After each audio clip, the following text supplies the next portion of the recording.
சந்தோஷப்படு. எதையுமே ரசிக்கணுங்க. அவனுக்கு இருக்குதே நம்மளுக்கு இல்லைன்னா அது பொறாமையாயிடும். அந்த அவருக்கு இருக்குதே அதை பார்த்து ரசிக்கணும்.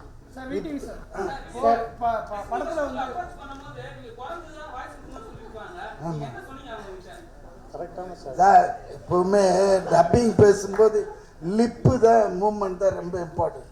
ஏன்னா நம்ம ஒன்று பேசணுன்னா அங்கே ஒன்று போச்சுன்னா நான் சிங்கில் போயின்னு இருக்கும். எவன்டா பண்ணான்ட்டு திட்டுவானுங்க தேட்டரில் பார்த்து. ஸோ சிங்கத்துக்கு ஈஸியாக பேசிடலாம். ஏன்னா சிங்கத்தோட லிப்பு இவ்வளோ பெருசு, குரங்கோடது ஷார்ப்பாக இருக்கும். அதனால அது உள்ளே போய் பார்த்து எதுங்க சார் நீங்கள் சரியா பார்க்கல சார். சிங்கத்துக்கு இவ்வளோ பெரிய வாய்ஸ்.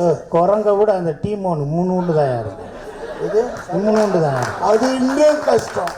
அது வாய், உனக்காவது வாய் தெரியுது, எனக்கு வாயே தெரியல. உன் வாய் பறவை தான் சார், எதுவுமே இல்லை. அந்த பறவை ஒன்று வந்து